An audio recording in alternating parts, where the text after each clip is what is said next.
En estos días previo a la Navidad, muchos recrean la escena del pesebre donde Jesús nació y colocan en un pequeño establo la figura del niño con José, María, los animalitos, los pastores y por supuesto los magos que fueron a visitar al niño Jesús para llevarle presentes.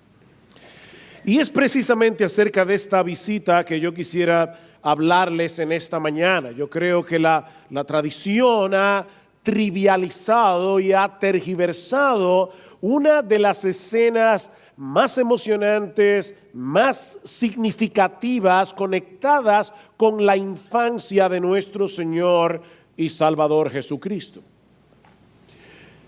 ¿Quiénes eran estos magos? ¿De dónde vinieron? ¿Por qué se alteró tanto el rey Herodes cuando estos hombres aparecieron en Jerusalén preguntando por el nacimiento de Jesús? ¿Eran realmente 3 reyes que se llamaban Melchor, Gaspar y Baltasar?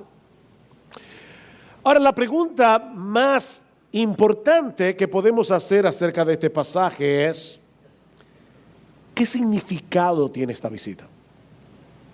Mateo es el único que incluye en su evangelio este relato.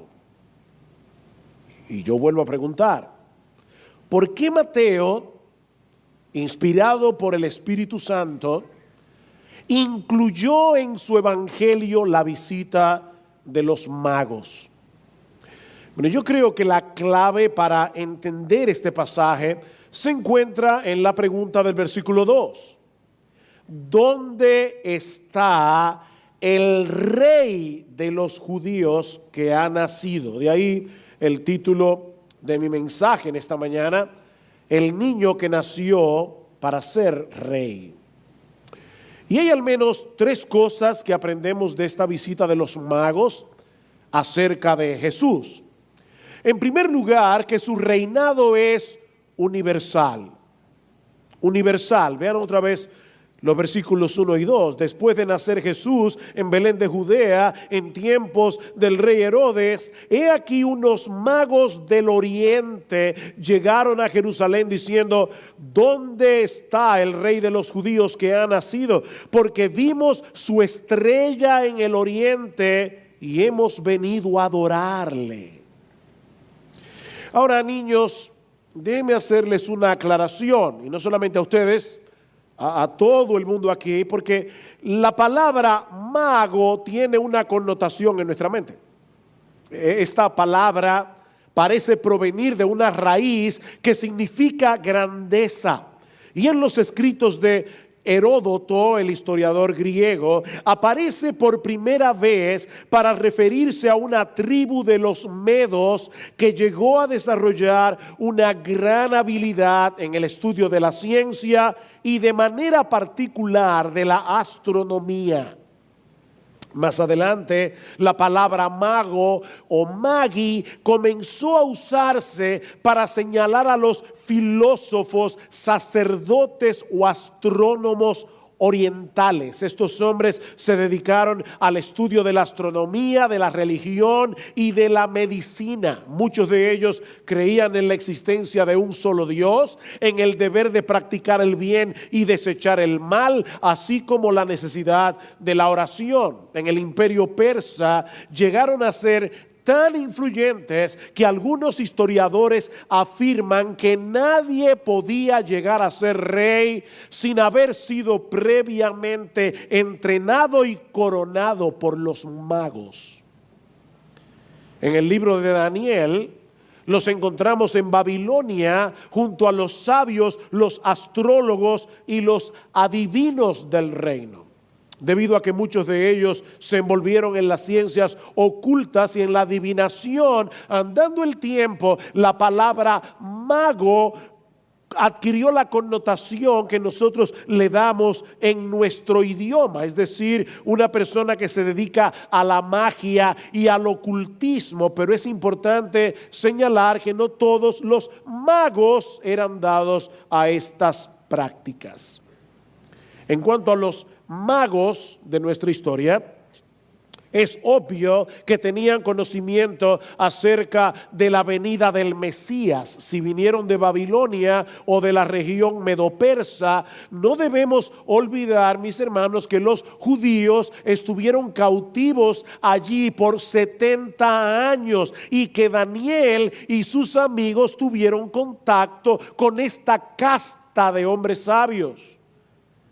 De manera que aunque no sabemos cómo pudieron enterarse con tanta precisión acerca del nacimiento de Cristo, ellos sabían que Jesús iba a nacer y probablemente sabían que iba a ser durante la dominación del Imperio Romano, porque Daniel lo había profetizado 500 años antes.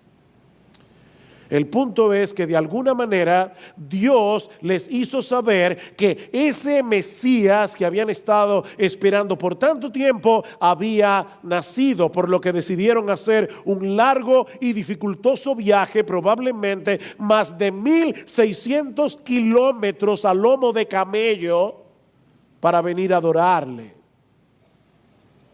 El hecho de que presentaran 3 regalos distintos, oro, incienso y mirra, dio lugar a la tradición de que eran 3. Pero la verdad es que no sabemos cuántos eran.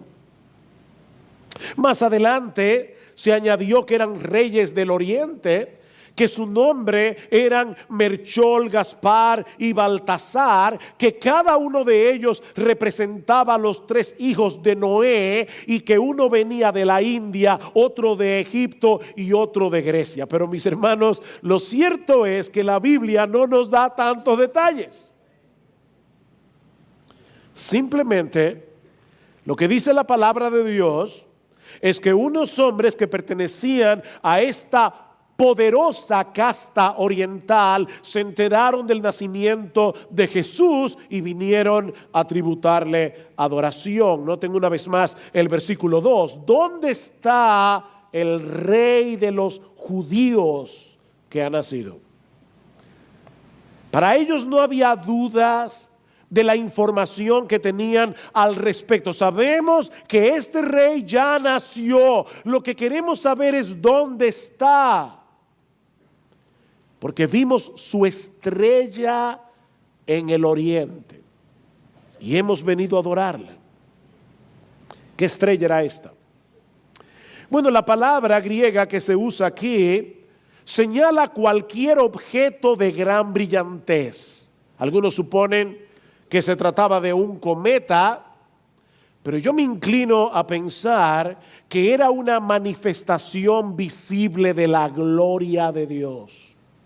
La misma gloria que guió al pueblo de Israel en el desierto en forma de una columna de fuego y que Lucas nos dice que apareció precisamente en el momento en que Cristo nació. Recuerdan en Lucas 2, en la misma región habían pastores que estaban en el campo cuidando sus rebaños durante las vigilias de la noche y un ángel del Señor se les presentó y la gloria del Señor los rodeó de resplandor y tuvieron gran temor, mas el ángel les dijo: no temáis, porque he aquí os traigo buenas nuevas de gran gozo que serán para todo el pueblo, porque os ha nacido hoy. Me encanta eso.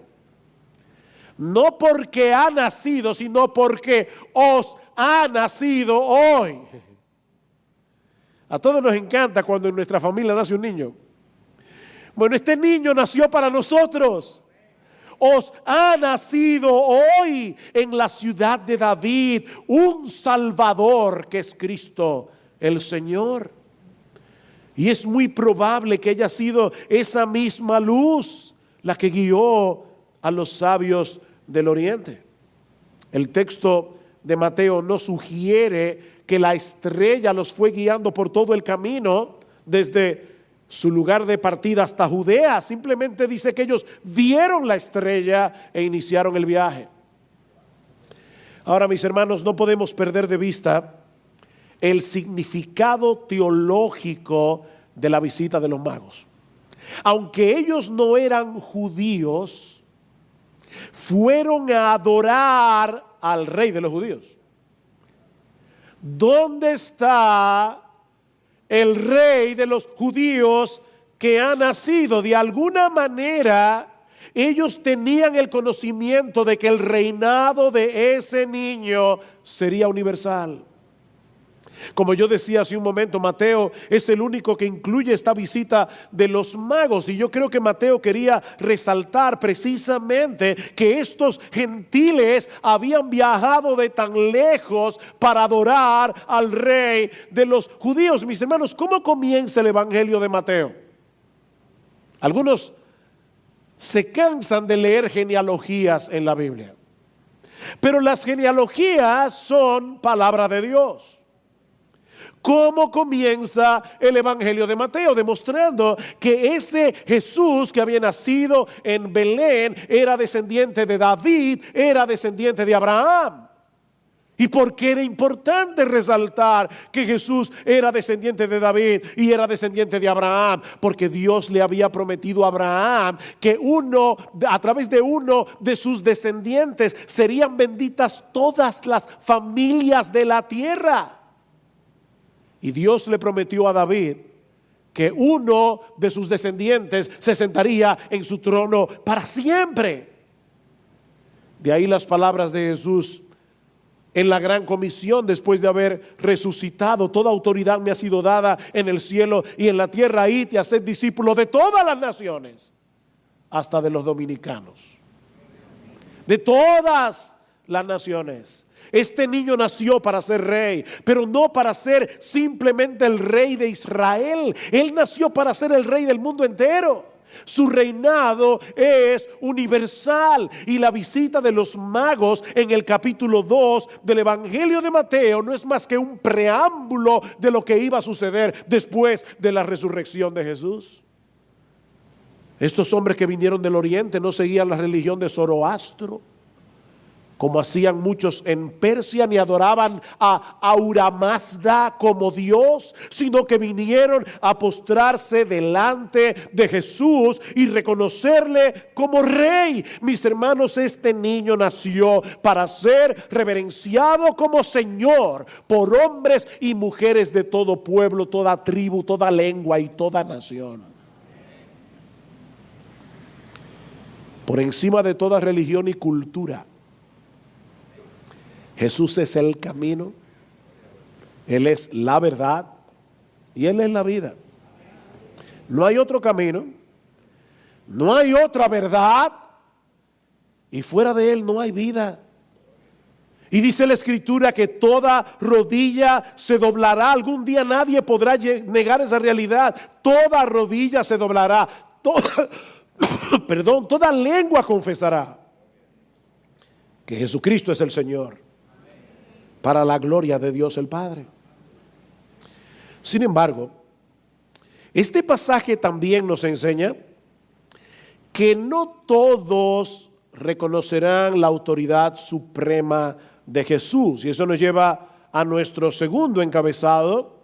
En primer lugar, su reinado es universal. En segundo lugar, su reinado será resistido por muchos. Versículo 3. Cuando lo oyó el rey Herodes, se turbó, y toda Jerusalén con él. Para comprender esta turbación causada por la visita de los magos, ustedes me van a permitir, mis amados hermanos, amigos que nos visitan, que yo comparta con ustedes algunos datos históricos acerca del rey Herodes. Porque si no lo hago, no vamos a entender esta historia. Resulta que Herodes, una de las cosas buenas de la historia es que uno puede chismear sin pecar. Resulta que Herodes no era judío. Herodes era idumeo, es decir, de la región de Edom. Y por lo tanto, él no debía ocupar el trono de Israel. Herodes era un usurpador.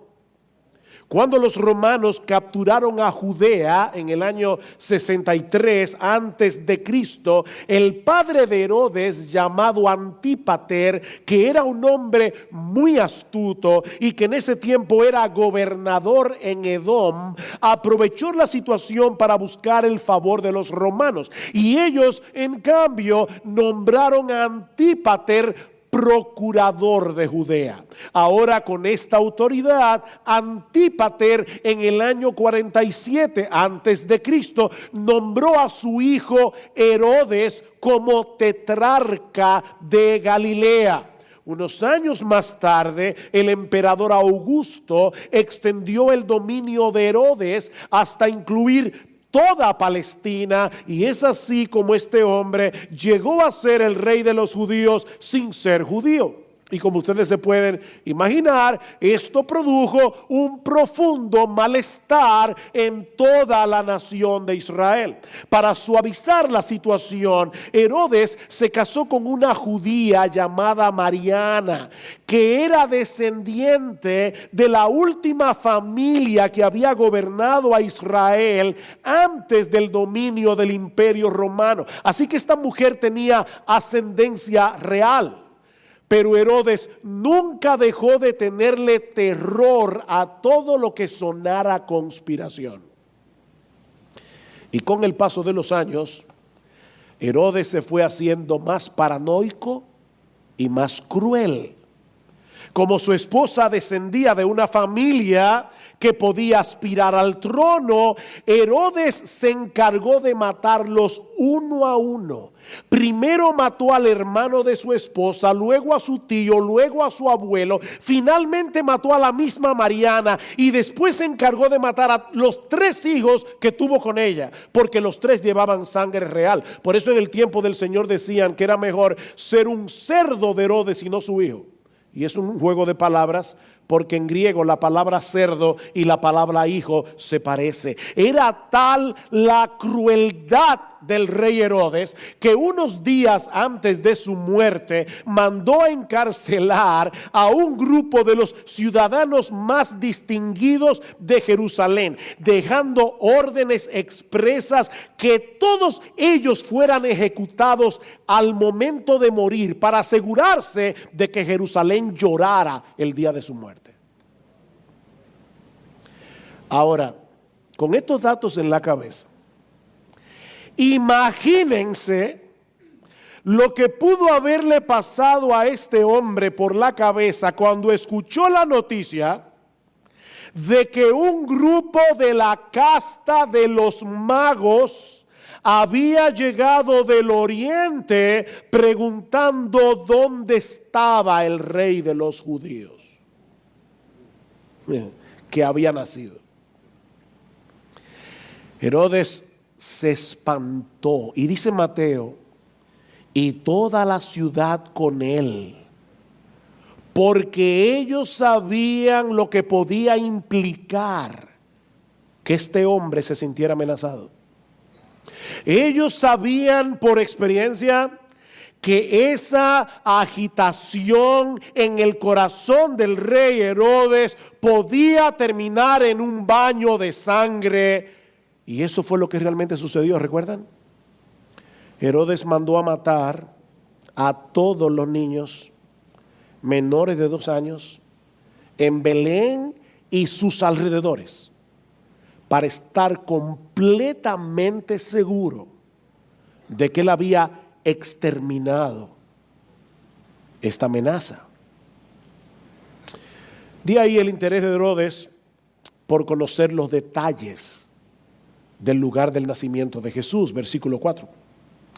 Entonces, reuniendo a todos los principales sacerdotes y escribas del pueblo, indagó de ellos dónde había de nacer el Cristo. Y ellos le dijeron: en Belén de Judea, porque así está escrito por el profeta, hablando del profeta Miqueas, que profetizó en el año 700 antes de Cristo. Miqueas era contemporáneo del profeta Isaías, y en el capítulo 5 versículo 2 se encuentra esta profecía: y tú, Belén, tierra de Judá, de ningún modo eres la más pequeña entre los príncipes de Judá, porque de ti saldrá un gobernante que pastoreará mi pueblo Israel. Y todos los rabinos aplicaban esa profecía al nacimiento del Mesías.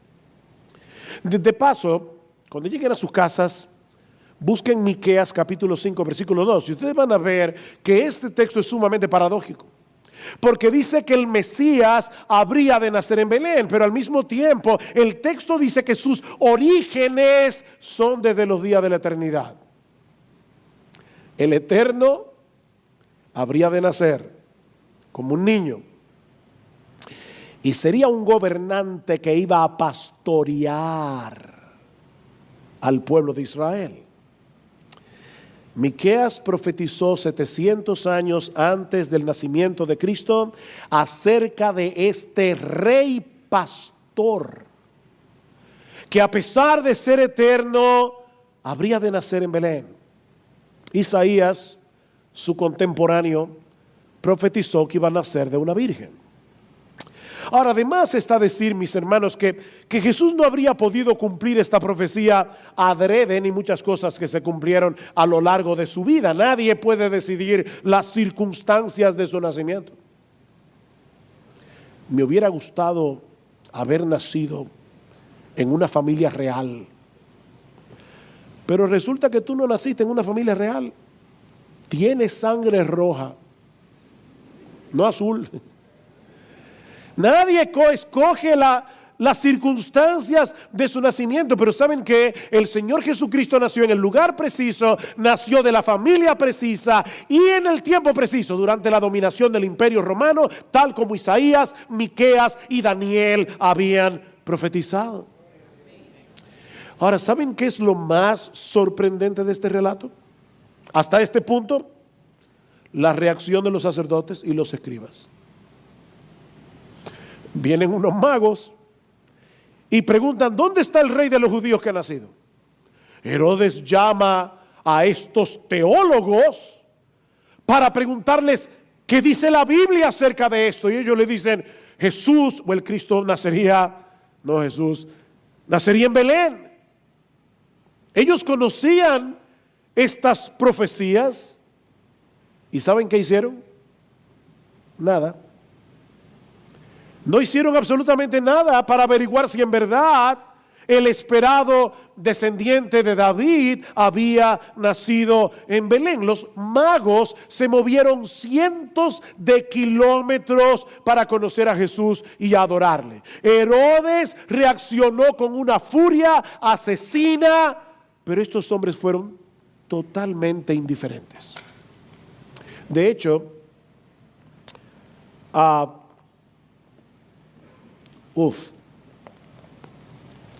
me pasó como a cierto presidente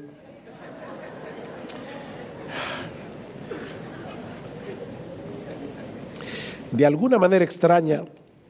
Se voló una página y no está aquí. ¿Saben una cosa, mis amados hermanos y amigos que nos visitan? Reaccionar con indiferencia ante el nacimiento de Jesús no es neutral, es odio pasivo. Jesucristo decía: el que no está conmigo está contra mí. No se puede ser neutral. Es imposible ser neutral con respecto al nacimiento del Señor.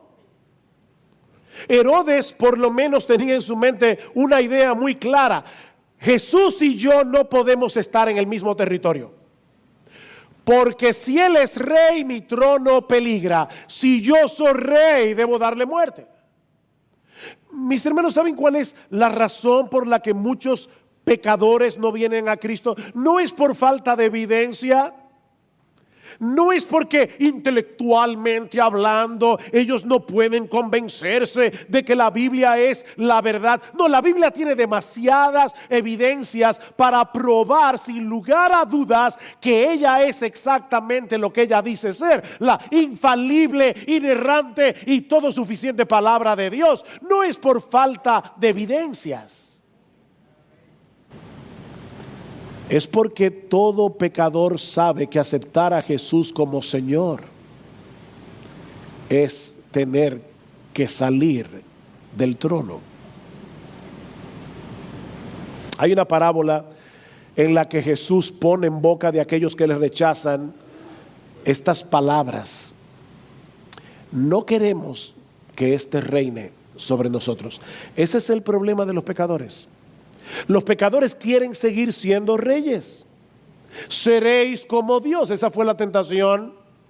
Esa fue la tentación de Satanás en el huerto del Edén. Es la misma tentación con la que el diablo seduce y engaña a cientos de millones de pecadores en el día de hoy. Tú eres Dios. No, tú no eres Dios. Tú eres una criatura.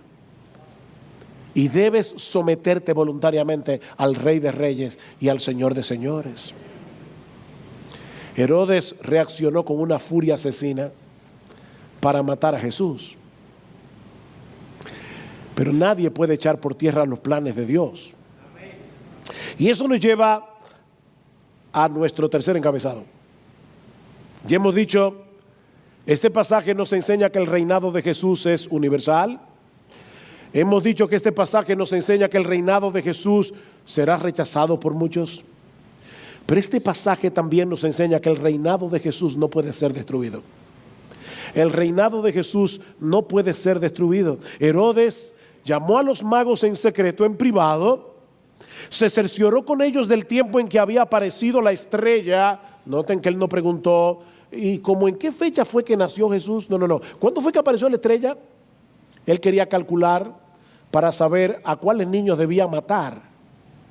Y enviándolos a Belén dijo: id y buscad con diligencia al niño, y cuando le encontréis avisadme para que yo también vaya y le adore. Y dice en el versículo 9: habiendo oído al rey, se fueron. Y he aquí la estrella que habían visto en el oriente, iban delante de ellos hasta que llegó y se detuvo sobre el lugar donde estaba el niño. ¿Se dan cuenta? No podía ser una estrella. No podía ser un cometa. Es la gloria de Dios que se posa precisamente en el lugar donde estaba el niño, con su familia, con José y con María. Versículo 10. Cuando vieron la estrella, se regocijaron sobremanera con gran alegría.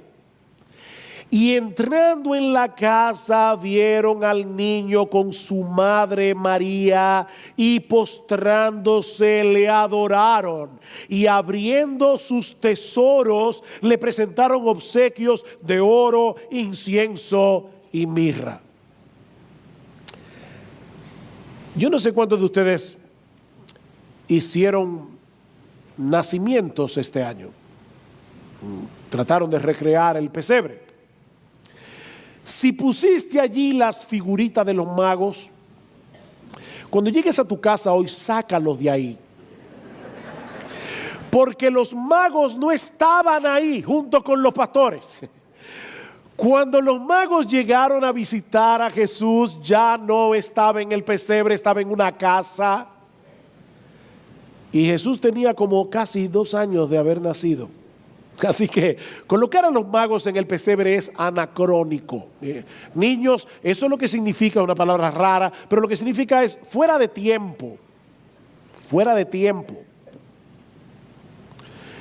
Ahora, noten algo extremadamente importante en este pasaje. Versículo 11. Y entrando en la casa, vieron al niño con su madre María, y postrándose le adoraron. Y abriendo sus tesoros, le presentaron obsequios de oro, de incienso y mirra. Mis hermanos, ¿quién es el personaje central de esta historia? Es el niño. Uno normalmente cuando visita a alguien en la clínica que acaba de dar a luz, dice: ay, fui a visitar a fulana y estaba con el niño. Es fulana y el niño. Pero cuando se trata de Jesús es al revés. Es el niño y su madre. porque el niño es el más importante, no la madre.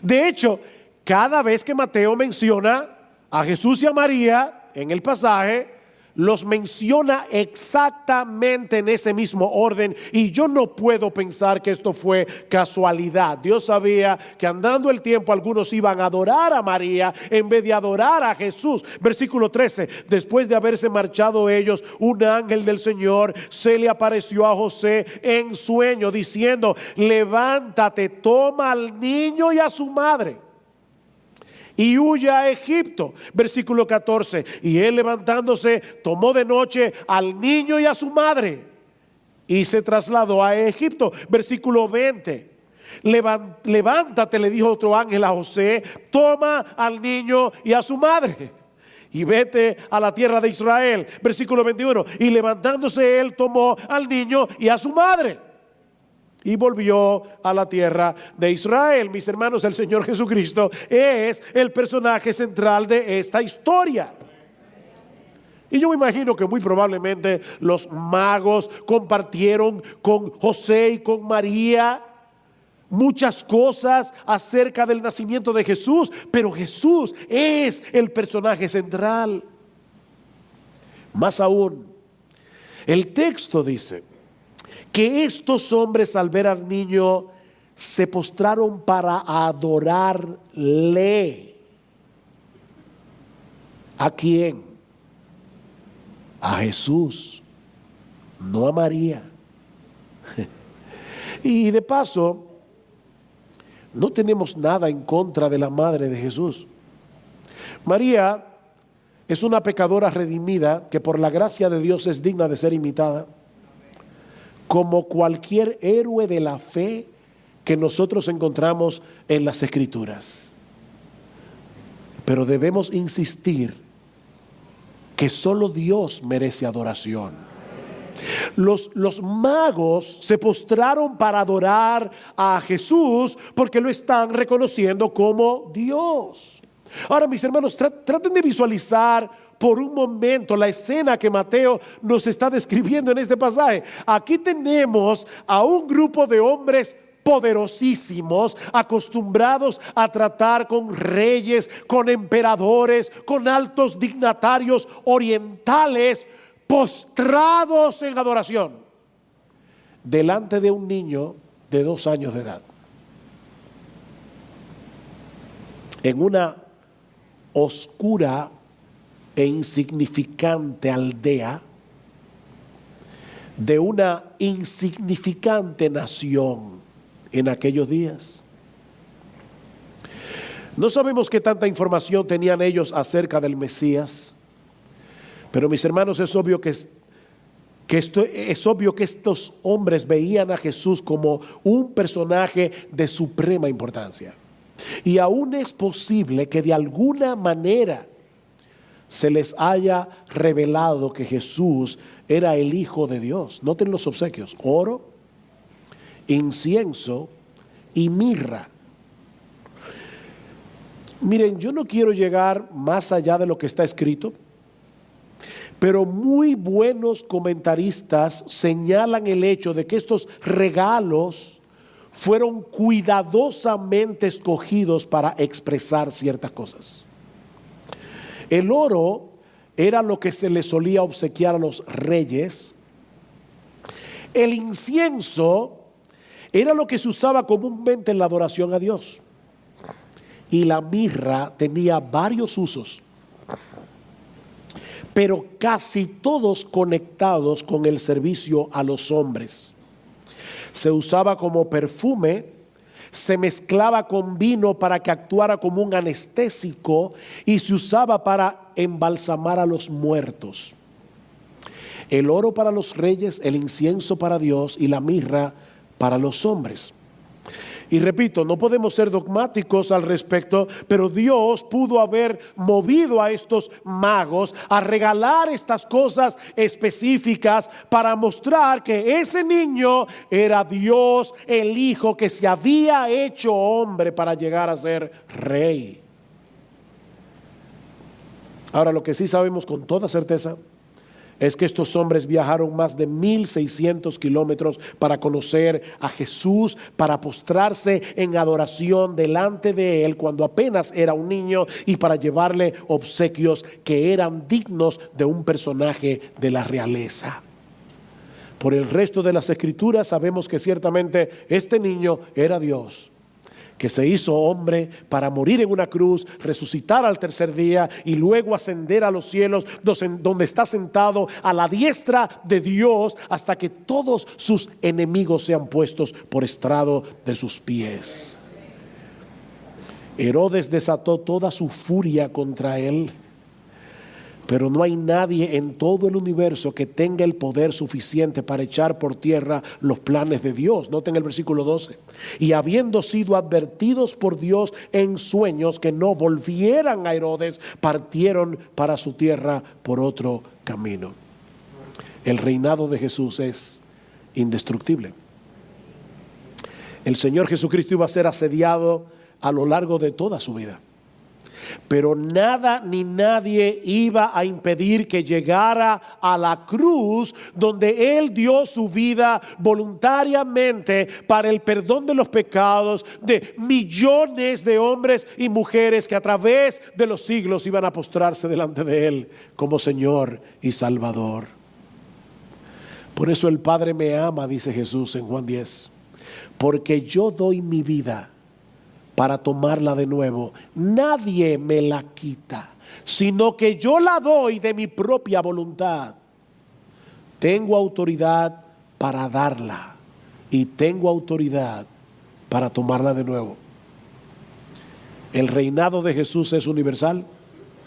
El reinado de Jesús no será aceptado por muchos. El reinado de Jesús es indestructible. Mis hermanos y amigos, he aquí la historia de estos magos de Oriente, aquí el significado teológico de esta visita. Pero ahora yo quiero preguntarte a ti, ¿cómo vas a reaccionar ante el nacimiento del Hijo de Dios? ¿Cómo vas a reaccionar ante el Hijo de Dios que nació para ser rey? Porque en este pasaje nosotros encontramos las respuestas típicas de los hombres cuando son enfrentados con la persona de Cristo. Herodes quiso destruirlo, los escribas fueron indiferentes y los magos lo adoraron. Mi amigo, ¿cuál de estos ejemplos te describe a ti? Seguramente nadie querrá identificarse abiertamente con el rey Herodes. De hecho, que yo sepa, Herodes es el típico nombre que nadie le pone a un niño. Nadie se quiere identificar con Herodes. Pero ¿sabes una cosa? Este hombre reaccionó como la mayoría de los hombres reaccionan cuando Cristo es proclamado en el Evangelio como Señor y Salvador. ¿Por qué quiso destruir Herodes a Jesús? Porque su trono peligraba, porque quería seguir siendo rey. Y yo repito, mis amigos, ese es el mismo problema que tienen los hombres con Jesús. Nadie se molesta con ese Jesús amante que hacía milagros, que sanaba enfermedades, que daba de comer a los pobres con 5 panes y 2 peces. No, el Jesús que molesta a los pecadores es aquel que se presenta como el soberano, que tiene el derecho pleno sobre nuestra vida. Él es rey, Él es Señor. La razón por la que mucha gente rechaza el Evangelio es porque quieren seguir teniendo el control de sus vidas. Ellos no quieren ni pensar que el yo sea destronado para dar lugar a otro rey, ni siquiera al Hijo de Dios. No queremos que éste reine sobre nosotros. Los pecadores quieren seguir reinando igual que Herodes. Y ese deseo es lo que los mantiene alejados de aquel que es la fuente de todo bien. Aquel que vino para que tengamos vida y vida en abundancia. Mi amigo, ¿es ese tu caso? ¿O serás como los escribas y como los sacerdotes de Israel? que escucharon hablar de Cristo y ni siquiera se interesaron.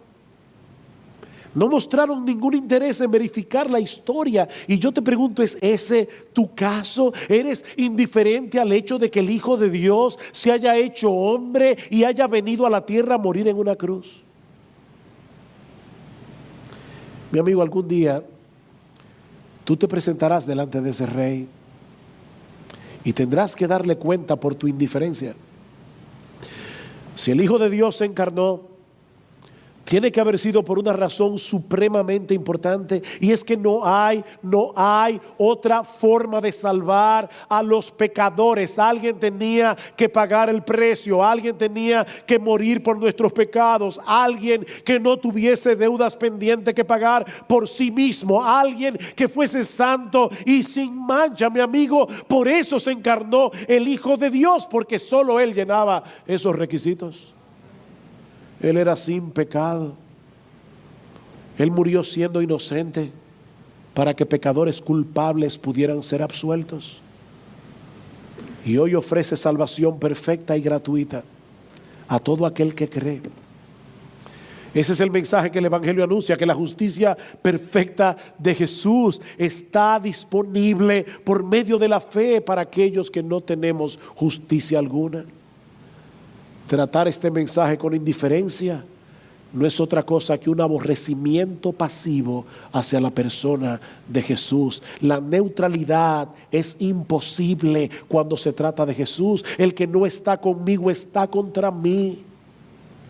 El que no está conmigo está contra mí. Nadie puede serle indiferente. O estás en el grupo de aquellos que le aman, en el grupo de aquellos que se postran y le reverencian como Dios, como Señor, como Salvador, o estás en el grupo de aquellos que le aborrecen.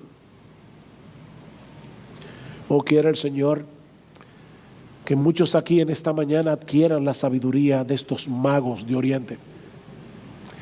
La poca información que tenían fue suficiente para moverlo miles de kilómetros para postrarse ante el Hijo de Dios y adorarle. ¿Será ese tu caso, mi amigo, en la mañana de hoy? Tú tienes más información que la que ellos tenían. En el día del juicio, estos hombres agravarán la condenación de muchos que con más conocimiento que ellos decidieron continuar en rebeldía contra Jesús. Mi amigo, no desprecies el don de amor que el Señor te ofrece hoy a través de la proclamación del Evangelio.